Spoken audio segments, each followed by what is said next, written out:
नमस्कार दोस्तों स्वागत है आपका वर्मा लर्निंग पॉइंट चैनल में। और इस चैनल पर आप देख रहे हैं जी के संबंधित बहुत ही महत्वपूर्ण क्वेश्चन। और दूसरी बात, व्याख्या सहित एक्सप्लेनेशन विद एक्सप्लेनेशन के आप देख रहे हैं। और एक एक क्वेश्चन में से कई कई क्वेश्चन निकल कर आते हैं। तो चलिए बगैर देरी के हुए शुरू करते हैं। क्वेश्चन नंबर 1, किस तत्व की कमी से घेगा रोग हो जाता है? किस तत्व की कमी से घेगा रोग हो जाता है? Option A nitrogen, option B calcium, option C iodine, option D phosphorus. तो घेगा रोग जो होता है वो ऑप्शन सी करेक्ट आंसर है। आयोडीन की कमी से घेगा रोग हो जाता है। और डिटेल देख लेते हैं इसके बारे में। घेगा या गाइटर अथवा गलगंड रोग आयोडीन की कमी से होने वाला विकार है। यह आउटोग्रंथि थायराइड कहते हैं, जिसे आउटोग्रंथि को थायराइड ग्रंथि कहते हैं, कि अल्पक्रियता के कारण होता है। कैल्शियम तथा फास्फोरस अस्थि एवं दंत निर्माण में सहायक हैं और इनकी कमी से अस्थि एवं दंत संबंधी बीमारियां हो जाती हैं। तो घेंगा रोग जो होता है आयोडीन की कमी से होता है ये। नेक्स्ट क्वेश्चन देखिए, निम्नलिखित में से कौन सा मच्छर से उत्पन्न रोग नहीं है? कौन सा मच्छर से उत्पन्न रोग नहीं है?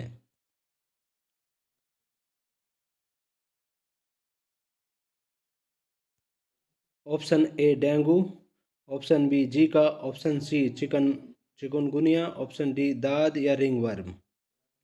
तो मच्छर से उत्पन्न रोग जो नहीं है वो दाद या रिंगवर्म नहीं है। डी पार्ट करेक्ट आंसर है, दाद या रिंगवर्म नहीं है। बाकी डेंगू, जीका और चिकनगुनिया ये मच्छर के काटने से होते हैं। नेक्स्ट क्वेश्चन देख और डिटेल देख लेते हैं इसके बारे में।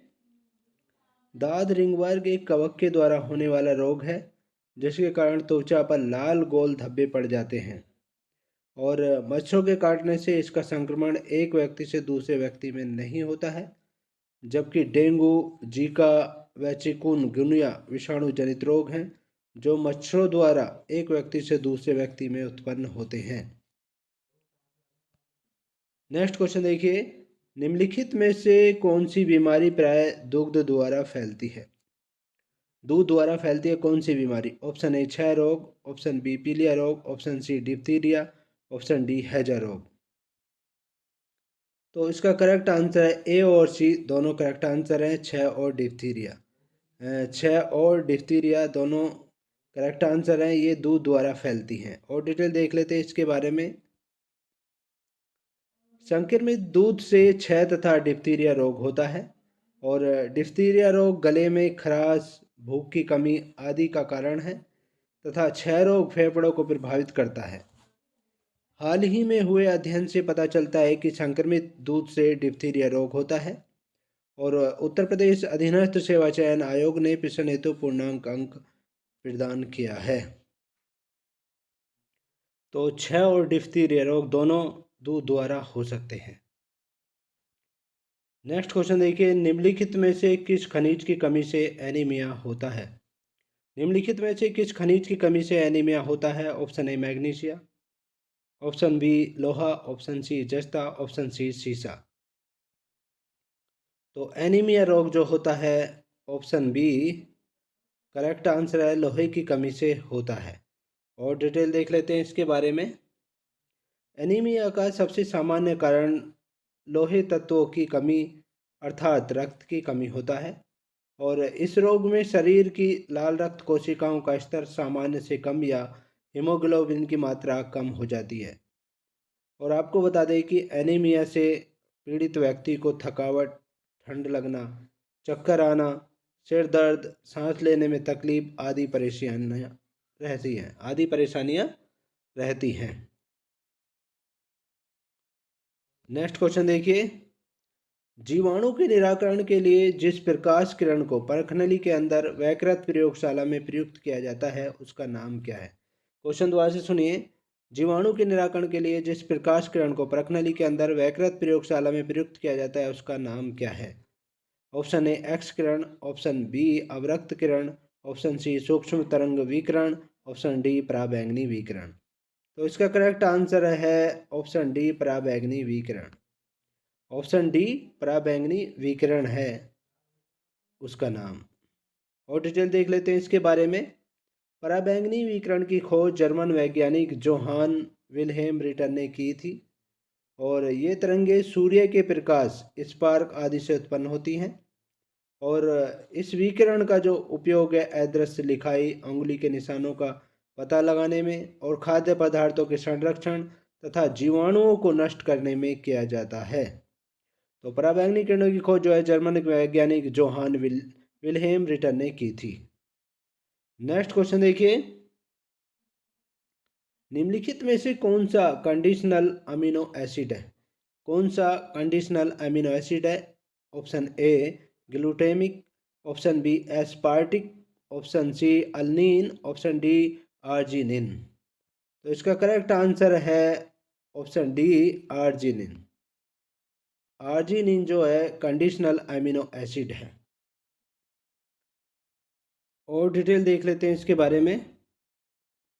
अमीनो अम्ल प्रोटीन निर्माण के घटक होते हैं और मानव शरीर में प्रोटीन निर्माण में लगभग 20 अमीनो अम्ल शामिल होते हैं, जिनमें से 9 अमीनो अम्ल को मानव शरीर संश्लेषित नहीं कर सकता है, अतः ये आहार में अनिवार्य अमीनो अम्ल कहलाते हैं। शेष 11 अमीनो अम्लों में से 8 ऐसे होते हैं जो कंडीशनली अनिवार्य होते हैं, अर्थात उनका शरीर में विश्लेषण सीमित परिस्थितियों में होता है और कतिपय स्थितियों में उन्हें आहार में लेना अनिवार्य होता है। आर्जिनिन कंडीशनल अमीनो एसिड है। ग्लूटेमिक एसिड और एस्पार्टिक एसिड और अल्नीन गैर अनिवार्य अमीनो अम्लों में शामिल हैं, अर्थात इनका शरीर द्वारा संश्लेषण पर्याप्त मात्रा में होता है। तो मानव शरीर में कुल मिलाकर कितने 20 अमीनो अम्ल शामिल होते हैं, जिनमें से 9 अमीनो अम्ल मानव शरीर द्वारा संश्लेषित होते हैं और ये आहार में अनिवार्य अम्ल कहलाते हैं। शेष 11 जो है कंडीशनली होते हैं, 8 उनमें से, और बाकी जो है ग्लूटामिक एसिड के अंतर्गत होते हैं। नेक्स्ट क्वेश्चन देखिए, हीमोग्लोबिन। क्वेश्चन दोबारा से सुनिए। हीमोग्लोबिन लाल रक्त कोशिकाओं के अंदर का एक प्रोटीन है और यह निम्नलिखित में से किसका वहन करता है? ऑप्शन ए ऑक्सीजन का, ऑप्शन बी कार्बन डाइऑक्साइड का, ऑप्शन सी नाइट्रोजन का, ऑप्शन डी ओजोन का। तो ये करेक्ट आंसर है, ए और बी करेक्ट आंसर है, ऑक्सीजन और कार्बन डाइऑक्साइड का।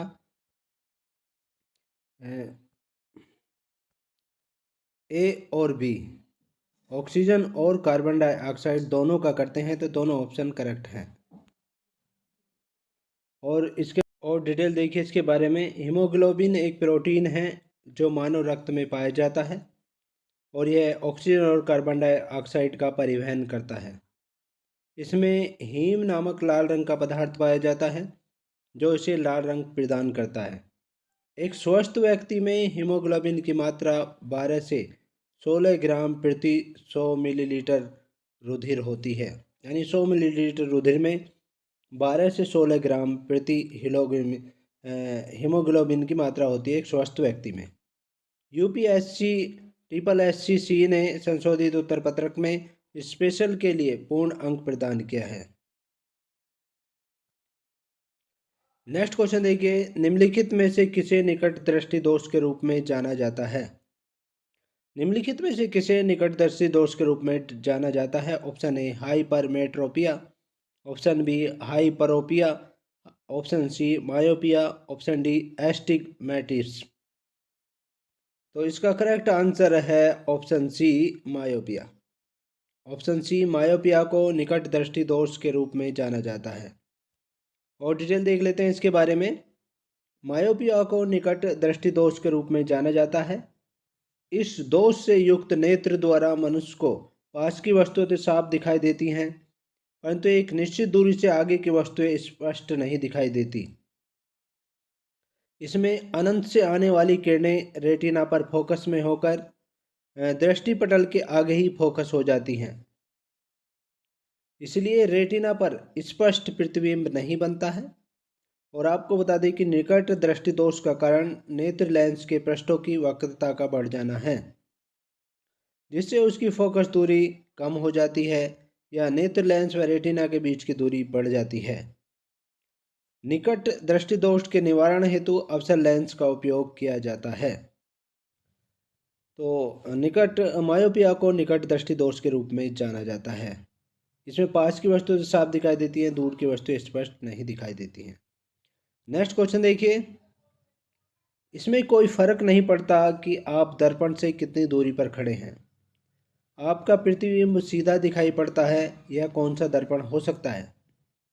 क्वेश्चन दोबारा से सुनिए, इसमें कोई फर्क नहीं पड़ता है कि आप दर्पण से कितनी दूरी पर खड़े हैं, आपका प्रतिबिंब जो है सीधा दिखाई पड़ता है, यह कौन सा दर्पण हो सकता है? ऑप्शन ए या समतल या उत्तल हो सकता है, ऑप्शन बी केवल समतल, ऑप्शन सी अवतल, ऑप्शन डी केवल उत्तल। तो इसका करेक्ट आंसर है ऑप्शन ए, समतल या उत्तल हो सकता है। और डिटेल देखते हैं इसके बारे में। समतल दर्पण में बना प्रतिबिंब सीधा तथा वस्तु के बराबर दिखाई देता है तथा उत्तल दर्पण द्वारा प्रतिबिंब सीधा तथा वस्तु से छोटा बनता है। नेक्स्ट क्वेश्चन देखिए, किसी व्यक्ति द्वारा पूरा प्रतिबिंब देखने के लिए एक समतल दर्पण की न्यूनतम ऊंचाई होती है। किसी व्यक्ति का पूरा प्रतिबिंब देखने के लिए एक समतल दर्पण की न्यूनतम ऊंचाई होती है। ऑप्शन ए व्यक्ति की ऊंचाई के बराबर, ऑप्शन बी व्यक्ति की ऊंचाई की आधी, ऑप्शन सी व्यक्ति की ऊंचाई का एक चौथाई, ऑप्शन डी व्यक्ति की ऊंचाई की दोगुनी। तो इसका करेक्ट आंसर है ऑप्शन बी व्यक्ति की ऊंचाई की आधी। ऑप्शन बी व्यक्ति की ऊंचाई की आधी करेक्ट आंसर है। और डिटेल देखते हैं इसके बारे में। व्यक्ति को अपना पूरा प्रतिबिंब देखने के लिए एक समतल दर्पण की न्यूनतम ऊंचाई उस व्यक्ति की ऊंचाई की आधी होनी चाहिए। यानी अपना पूरा प्रतिबिंब देखने के लिए व्यक्ति को समतल दर्पण की जो न्यूनतम ऊंचाई है उस व्यक्ति की ऊंचाई की आधी होनी चाहिए। नेक्स्ट क्वेश्चन देखिए, निम्नलिखित में से कौन सी भूमि किसी भी देश के स्वामित्व में नहीं है? निम्नलिखित में से कौन सी भूमि किसी भी देश के स्वामित्व में नहीं है? Option A Vanuatu, option B Antarctica, option C Greenland, option D Solomon द्वीप समूह। तो इसका करेक्ट आंसर है option B Antarctica. Option B Antarctica correct answer है। ये किसी भी देश के स्वामित्व में नहीं है, यानी किसी भी देश का इस पर अधिकार नहीं है। और डिटेल जान लेते हैं इसके बारे में। अंटार्कटिका भूमि पर किसी भी देश का स्वामित्व नहीं है। वर्ष 1959 में संपन्न अंटार्कटिका ट्रीटी के तहत अंटार्कटिका क्षेत्र का उपयोग केवल वैज्ञानिक तथा शांतिपूर्ण उद्देश्यों हेतु किया जा सकता है और यह संधि इस क्षेत्र में सभी प्रकार के क्षेत्रीय दावों को नकारती है। नेक्स्ट क्वेश्चन देखिए, यूरोप में कितने देश हैं? यूरोप में कितने देश हैं? Option A 28, option B 33, option C 44, option D 30। तो इसका करेक्ट आंसर है option C 44। Option C 44 correct answer है। यूरोप में 44 देश हैं। और डिटेल देख लेते हैं इसके बारे में। विकल्प के अनुसार यूरोप में कुल 44 देश हैं, परंतु रूस, साइप्रस, तुर्की, जॉर्जिया, अजरबैजान, आर्मेनिया, कजाकिस्तान का विस्तार यूरोप एवं एशिया दोनों में माना जाता है, जिससे यूरोप में देशों की संख्या 51 मानी जाती है। नेक्स्ट क्वेश्चन देखिए, निम्नलिखित में से कौन सा महाद्वीप सही ढंग से अपने सबसे बड़े देश क्षेत्र में से मेल खाता है? कौन सा महाद्वीप सही ढंग से अपने सबसे बड़े देश क्षेत्र में, यानी सबसे बड़े देश और क्षेत्र में होना चाहिए, से मेल खाता है? तो ऑप्शन ए एशिया इंडिया से, ऑप्शन बी अफ्रीका कांगो लोकतांत्रिक गणराज्य DRC से, ऑप्शन सी उत्तरी अमेरिका संयुक्त राज्य अमेरिका से, ऑप्शन डी दक्षिण अमेरिका ब्राज़ील से। तो इसका करेक्ट आंसर है ऑप्शन डी दक्षिण अमेरिका ब्राज़ील से। करेक्ट आंसर है ऑप्शन सी डी दक्षिण अमेरिका ब्राज़ील से है। और डिटेल देख लेते हैं इसके बारे में। दक्षिण अमेरिका महाद्वीप में क्षेत्रफल की दृष्टि से सबसे बड़ा देश ब्राज़ील है। उल्लेखनीय है कि एशिया महाद्वीप में क्षेत्रफल की दृष्टि से सबसे बड़ा देश चीन है, भारत नहीं है। अफ्रीका महाद्वीप में क्षेत्रफल की दृष्टि से सबसे बड़ा देश अल्जीरिया है। उत्तरी अमेरिका महाद्वीप में क्षेत्रफल की दृष्टि से सबसे बड़ा देश कनाडा है, संयुक्त राज्य अमेरिका नहीं है। तो इसका डी पार्ट करेक्ट आंसर है दक्षिण अमेरिका। ब्राज़ील सबसे बड़ा क्षेत्रफल में सबसे बड़ा देश है दक्षिण अमेरिका का।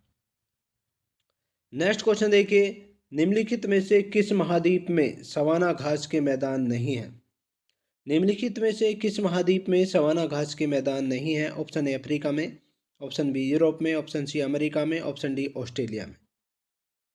तो इसका करेक्ट आंसर है ऑप्शन बी यूरोप में। यूरोप में सवाना घास के मैदान नहीं हैं, बाकी अफ्रीका में, अमेरिका में और ऑस्ट्रेलिया में सवाना घास के मैदान हैं। और डिटेल देख लेते हैं इसके बारे में।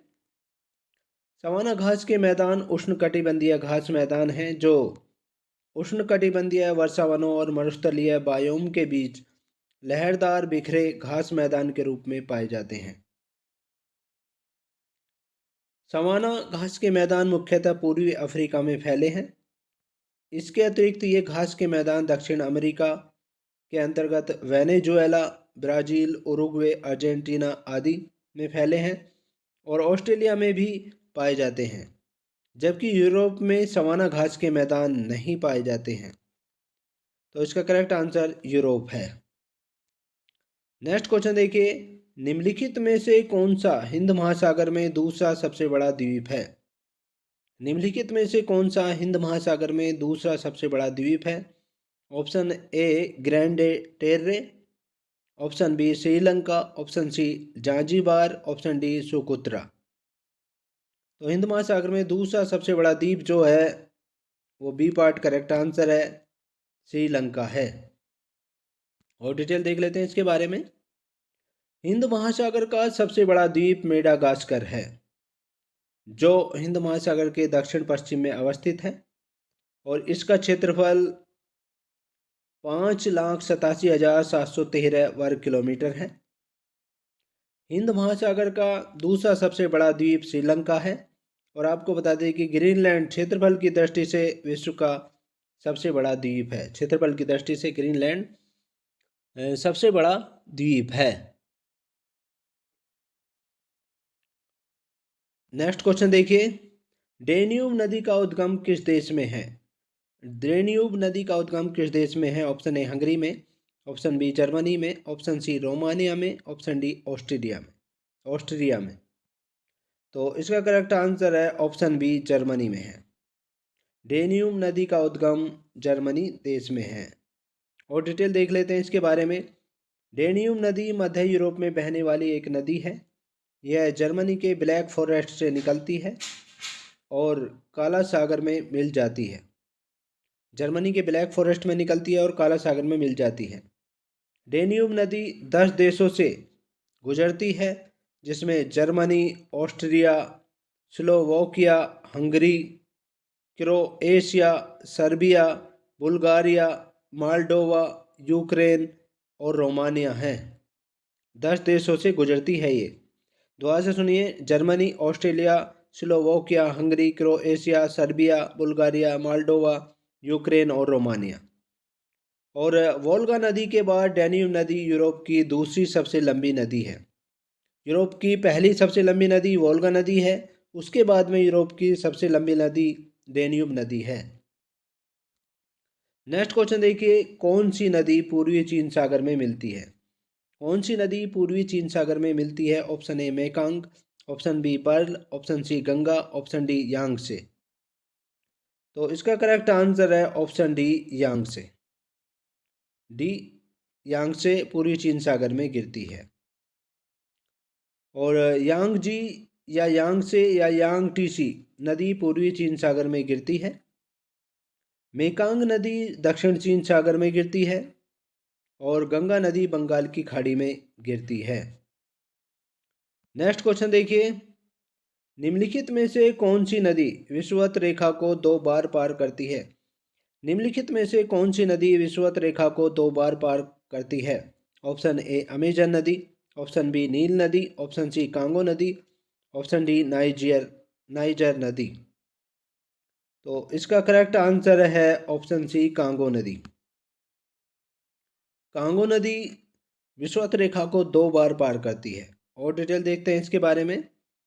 कांगो नदी, जिसे प्राय जायरे नदी के नाम से भी इसे जाना जाता है, क्वेश्चन निकल कर आ रहा है यहाँ से कि कांगो नदी को जायरे नदी के नाम से भी जाना जाता है।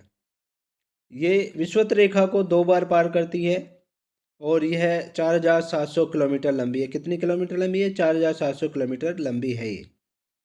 यह नदी नील नदी के पश्चात अफ्रीका महाद्वीप की दूसरी सबसे लंबी नदी है। यानी अफ्रीका महाद्वीप में सबसे लंबी नदी नील नदी है, उसके बाद में दूसरी सबसे बड़ी नदी कांगो नदी है अफ्रीका महाद्वीप की। नेक्स्ट क्वेश्चन देखिए, दंत विशेषज्ञ का शीशा कैसा होता है? जो दांतों के डॉक्टर होते हैं उनका शीशा कैसा होता है? ऑप्शन ए वर्तुलाकार शीशा, ऑप्शन बी नतोदर शीशा, ऑप्शन सी उन्तोदर शीशा, ऑप्शन डी सादा शीशा। तो इसका करेक्ट आंसर है ऑप्शन बी नतोदर शीशा। ऑप्शन बी नतोदर शीशा दंत विशेषज्ञ का शीशा होता है। और डिटेल देख लेते हैं इसके बारे में। दंत विशेषज्ञ का शीशा, नतोदर शीशा या अवतल दर्पण कॉनकेव मिरर होता है। यानी नतोदर शीशे को अवतल दर्पण भी कहा जाता है और कॉनकेव मिरर इसको इंग्लिश में कहा जाता है। तो उनके द्वारा नतोदर शीशे का प्रयोग इसलिए किया जाता है क्योंकि एक छोटी रेंज में अच्छी छवि उत्पन्न करते हैं। अवतल दर्पणों द्वारा एक छोटी सी रेंज में अच्छी छवि उत्पन्न होती है किसी भी वस्तु की, इसलिए दंत विशेषज्ञ उसका इस्तेमाल करते हैं। नेक्स्ट क्वेश्चन देखिए, पर्दे पर उत्तल लेंस द्वारा वस्तु के वास्तविक आकृति बनती है। पर्दे पर उत्तल लेंस द्वारा वस्तु की वास्तविक आकृति बनती है यदि उत्तल लेंस के ऊपरी भाग को अपारदर्शी कागज से ढक दिया जाए। यदि उत्तल लेंस के ऊपरी भाग को अपारदर्शी कागज से ढक दिया जाए तो छवि पर क्या प्रभाव पड़ेगा? क्वेश्चन दोबारा से सुनिए। पर्दे पर उत्तल लेंस द्वारा वस्तु का वास्तविक आकृति बनती है यदि उत्तल लेंस के ऊपरी भाग को अपारदर्शी कागज से ढक दिया जाए तो छवि पर क्या प्रभाव पड़ेगा? ऑप्शन ए वस्तु के केवल निचले भाग की ही छवि प्राप्त होगी, ऑप्शन बी वस्तु के केवल ऊपरी भाग की ही छवि प्राप्त होगी, ऑप्शन सी कोई भी छवि प्राप्त नहीं होगी, ऑप्शन डी वस्तु की पूर्ण छवि प्राप्त होगी परंतु उसकी तीव्रता कम हो जाएगी। तो इसका करेक्ट आंसर है ऑप्शन डी, वस्तु की पूर्ण छवि प्राप्त होगी परंतु उसकी तीव्रता कम हो जाएगी। ऑप्शन डी करेक्ट आंसर है, वस्तु की पूर्ण छवि प्राप्त होगी परंतु उसकी तीव्रता कम हो जाएगी। और डिटेल देख लेते हैं इसके बारे में। जब उत्तल लेंस के ऊपरी भाग को ढक दिया जाता है तो वस्तु से आने वाली किरणें लेंस के आधे भाग से परावर्तित होती हैं और वस्तु की पूर्ण छवि प्राप्त होती है। तो ये थे जी के संबंधित महत्वपूर्ण क्वेश्चंस। नेक्स्ट वीडियो में आपसे फिर मिलते हैं, तब तक के लिए बाय। जय हिंद दोस्तों।